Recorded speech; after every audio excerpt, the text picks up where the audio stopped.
Hello again. The subject of pain. Pain is complex. It's a fascinating and a confusing subject. Lots about it on the web. Main thing is, pain is not just a body tissue thing. Pain is a normal survival response to stress or threat of some kind. It's a brain signal designed to change behavior, to produce self-preservation behavior, survival behavior. And pain is a construct of the brain. I might have cut my finger, but the pain isn't produced by the cut. Nerves and my sight and my understanding tell me what's happened.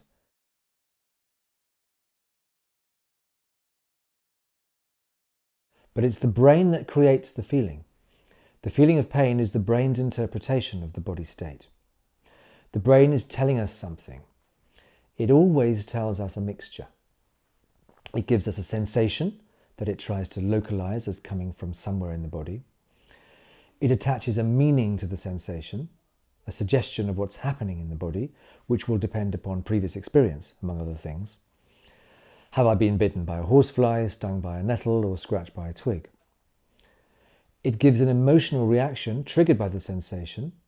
Initially, this will be a survival emotion, the activation of self-preservation behavior, and to some extent the famous fight-flight process. But if you're being reminded of your persistent pelvic pain, the emotion might be anxiety, fear, hopelessness, despair, frustration, etc. This is because the meaning of the pelvic pain and all the associations you've attached to it trigger these further emotional responses. Such a mix of emotion can and will affect the sensation. It'll worsen it. So, sensation, meaning, emotions.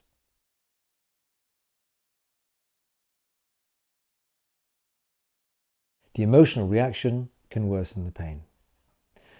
Important point, this worsening is not in the pelvis, it's in the brain. The brain produces the worsened pain, mixed in with the awful emotions. This is a brain process, not a body process.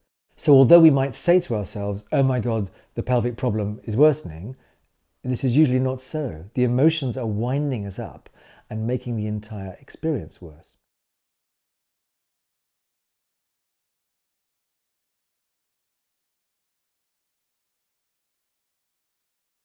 The sensation, having been altered by the meaning and the emotion, will then wind up the emotion and the meaning. The cycle continues.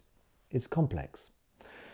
Initially, information carried in nerve tissue is pretty reliable, unless you've already been sensitized, that is, learned a different reaction to it. But what the brain then does with this information is very variable.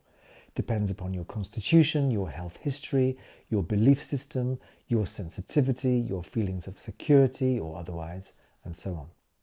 Importantly, it depends upon whether you've been traumatized and even on whether you were parented well. And it changes considerably over time.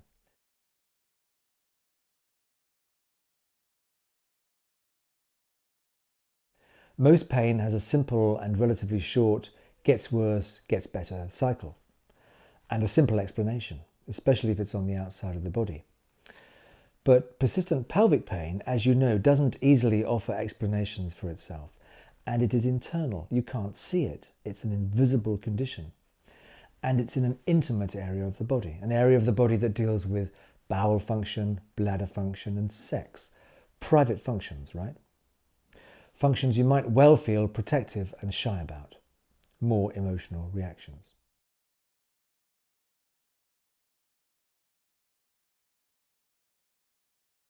And it is not getting better. The brain frantically searches for explanations. And this constant preoccupation is actually part of the threat response system in a primitive part of the brain. This searching for where the danger is coming from and searching for explanations is a stuck loop in the survival part of the brain. What's happening to me? Oh my God, what's wrong with me? Am I malfunctioning? It's never going to get better. No one knows what to do.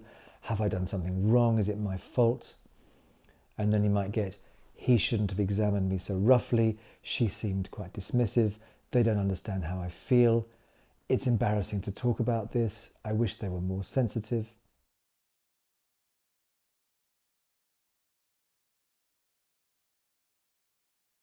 So anxiety, worry, fear, shame, anger, frustration, helplessness, hopelessness, depression, and so on. So non-resolving pain causes fear and other emotions, especially fear about what the pain means for you and your life, and fear about whether you'll ever get better, fear about whether your pelvis is in some way damaged, delicate, or vulnerable. And then what? Other stresses. Stress from work, from maybe a new baby, relationship stress, family stress, my personal favourite, financial stress, neighbour stress, stress because your body's changed in some way, and so on. All wind up the nervous system and cause worsening anxiety and fear. These are not relaxation and well-being functions. Stress, anxiety, fear, these are all related to survival functions in the brain. These functions are only supposed to be short-lived, to get us out of a mess, get us out of danger.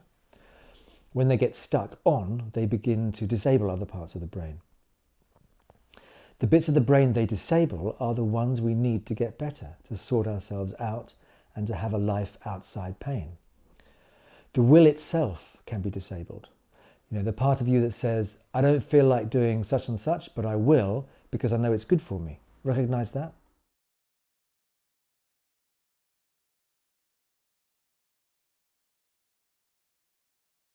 Next, conditioning. So how does the nervous system learn new behavior? By repetition, right? If you want to learn to skateboard, you do it over and over and over, and your nervous system makes new connections and learns what to do. It becomes conditioned. Well, it's the same with pain and with the emotions that go with it. The longer the pain is there, the more likely it is to stay. Each time you worry about it, your brain learns to worry about it more reliably and consistently. So persistent pain turns into an anxiety problem. In fact, persistent pain is an anxiety problem. We have to deal with this component. If we lower anxiety, we will lower the pain. Guaranteed.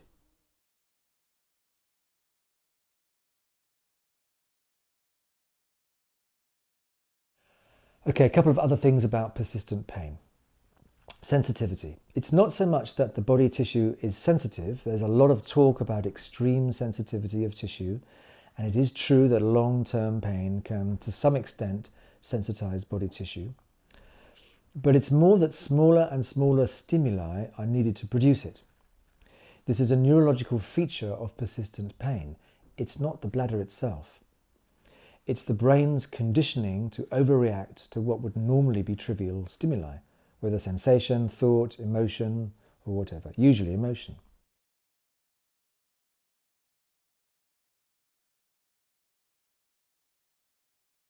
This is a brain thing, not a bladder thing, or a perineum thing, or a vulval thing, or whatever. It means it's the activity of the brain that we need to address. Another neurological feature of persistent pain is that it loses the ability to become specific. Many of you will get this. The pain moves around, spreads out, changes location, becomes difficult to localize, difficult to figure out where it's coming from. And as I said, this is just a neurological feature of persistent pain. But it makes us more worried about what on earth is going on, right?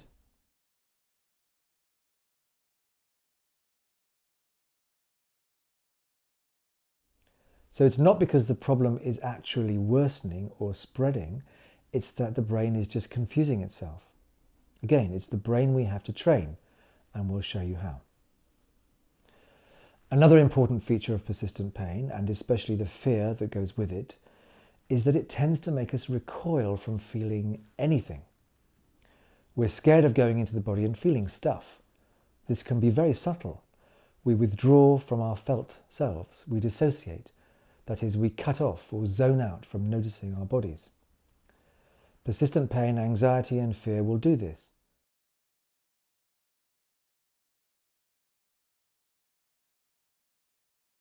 The upshot of this is, one, paradoxically, it kind of seals the pain in. Once you withdraw your awareness from the body, some parts of the brain that are supposed to monitor body processes and improve them don't work so well. Two, this makes it more difficult to do some of the things we will want you to do, the exercises.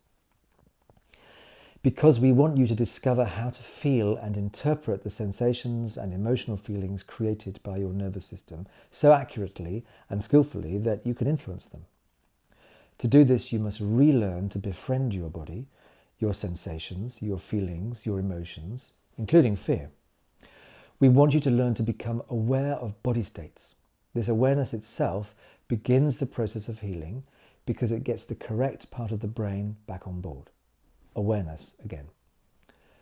The third thing that happens when we recoil from feeling due to anxiety is that the learned frozen-in anxiety state begins to colour our thoughts. If you have an anxiety problem, then all the things you think about will have an anxiety flavour. You will interpret things as more worrying. It's like anxiety puts negative spin on your mental processes.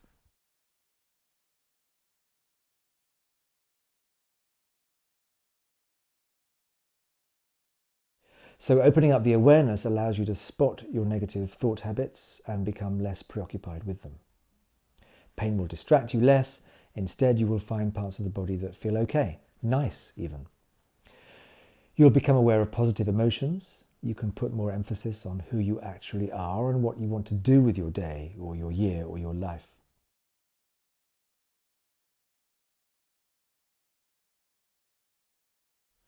Okay, what else about pain? Well, one of the most obvious things, which you may well already be working on, is it leads to muscle contraction. There is a basic muscular instinct to contract, to brace a part of the body that's injured as a protective strategy. This is a very fundamental bodily response. Muscles only know how to do one thing, to contract. It doesn't always help, especially if it's persistent. But it's not just the muscles in the hurty bit that contract. The self-preservation, that is, the fear-driven process in the brain, leads to bracing of other muscle groups as well. We all love having our shoulders rubbed when we're stressed, right? Neck and shoulders are the arch bracers, the main bracing systems. And bracing is a response against threat or perceived attack. Again, very primitive.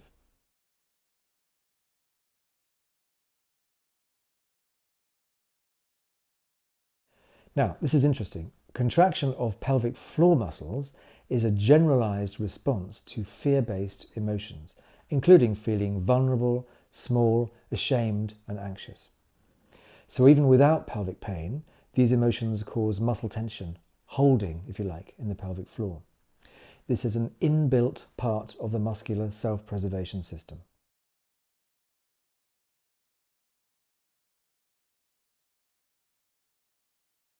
More about this later during the exercises. But the girdles, that is the shoulder girdle and the hip girdle, are important and main bracing systems in the body. The muscle contraction can also serve as a disguise and a distraction from pain elsewhere. When I was regularly taking blood from patients' veins as a routine procedure, I used to watch the different ways they'd cope with the stress of having a needle stuck in them. And many would do something like this. All right, lots of muscle contraction, in this case in the face. Gives you another different, big set of sensations that, temporarily at least, can distract you from a pain somewhere. So we've got muscle contraction of the areas we think are malfunctioning and muscle contraction more generally. So for example, in persistent pelvic pain, in addition to certain muscles around the pelvic floor, it's nearly always the case that the larger muscles that stabilize and orientate the hip joints also show altered or increased tension. Low back muscles often join in. You might also be contracting your shoulder muscles, your abdominal muscles, and so on.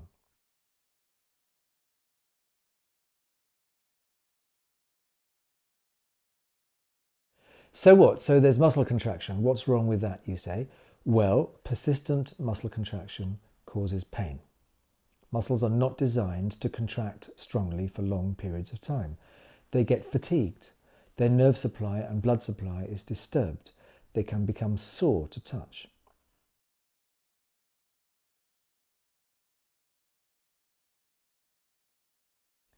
If a muscle contracts for long enough, it begins to degenerate because it is not behaving as nature intended. These muscular freezes or bracings are biologically supposed to be temporary. But when they become conditioned by fear and pain, they hang around. They forget how to let go.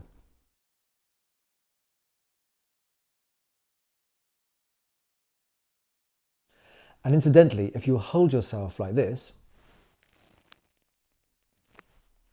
your brain says, I'm about to be attacked, and it prepares itself for the attack. So your brain can get defensive when you're tense. It's a mess, huh? Now, with complex pelvic pain, one process we know is common is that the persistent pain is related to, and sometimes actually caused by, this held muscle tension. At least it is at first. We know that the muscle contraction, the tension, can keep going long after the trigger for the tension, perhaps a bladder infection, has gone.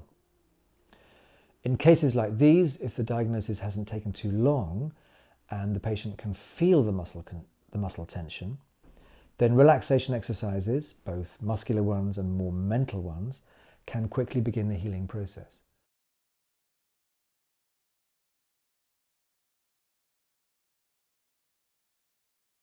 However, it isn't always as straightforward as this. One problem is a tendency constantly to search for further organ dysfunction, for example in the bladder, and further diagnoses, whereas instead we should be addressing the barely conscious muscular tension and the emotional reactions that have been set up and which are aggravating it.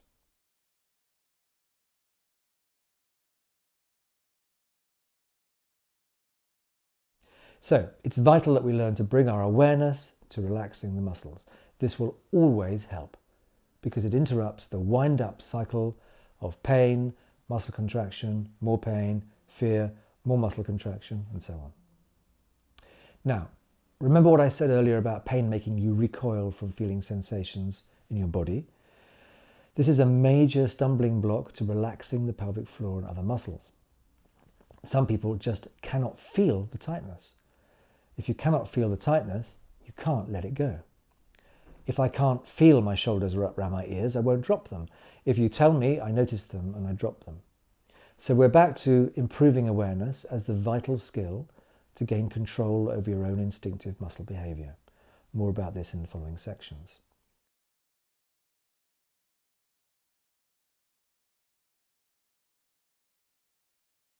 Now, there will be some of you who have learned to relax musculature in the pelvic floor and still have persistent pain.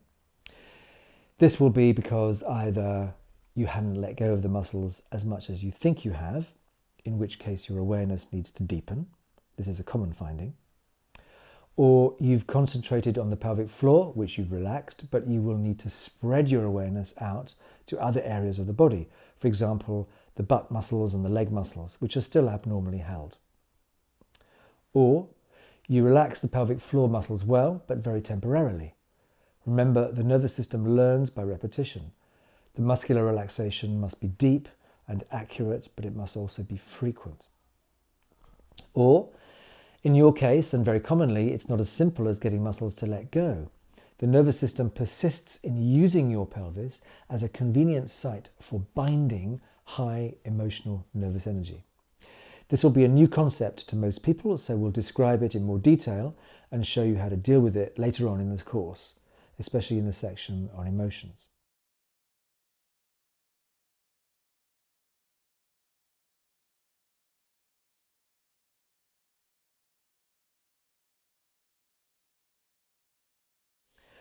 Remember, persistent muscle tension is an anxiety reaction. There is always an emotional state, often a high adrenaline state, which is helping maintain it. So often the most important task is to begin to detect this so that you can change it.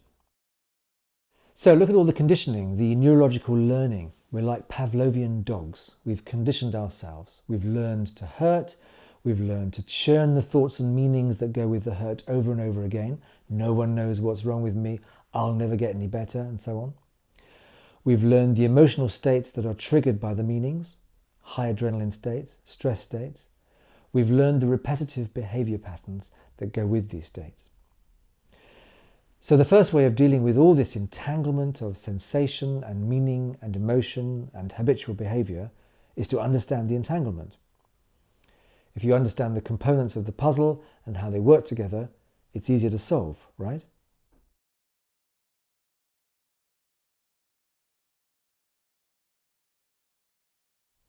Okay, nearly lastly, pain and trauma.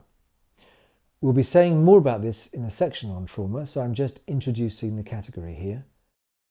Trauma, or something that overwhelms your ability to cope normally, is perhaps the most important contributor to persistent pain.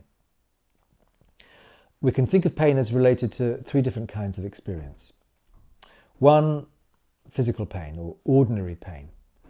As we've said, this is a normal, biological self-preservation process designed to be temporary. The brain gives you an accurate and simple feeling of what's happening so you can do what's necessary. Two, pain related to emotion or anguish. This is always about something that's unresolved, unfinished. Emotions work like this. If you can tolerate the feeling of them and make sense of them and express them appropriately, they extinguish themselves. They've done their job. If you cannot, especially if you can't tolerate them, the charge, or the electricity of them, if you like, remains as a stuck loop in the nervous system. More about this later. Three, post-traumatic pain. This is actually quite a complex subject because there are different kinds of trauma.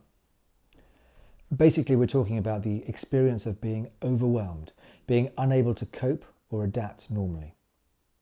All kinds of trauma can give rise to persistent pain syndromes, but especially childhood trauma, especially neglect, abandonment, lack of attunement, that is, lack of proper bonding of mother and baby.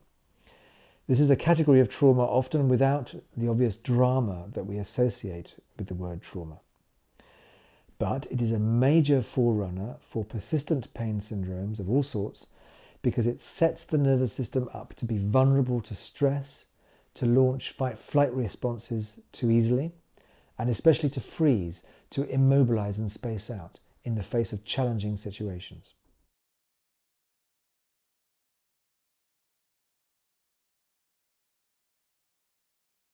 Dealing with the leftover effects of trauma in the nervous system is perhaps the most effective way of helping persistent pain.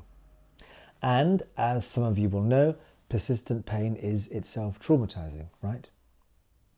So, physical or ordinary pain, emotional pain, post-traumatic pain. It's a division that might help clarify things, but these categories do, of course, overlap.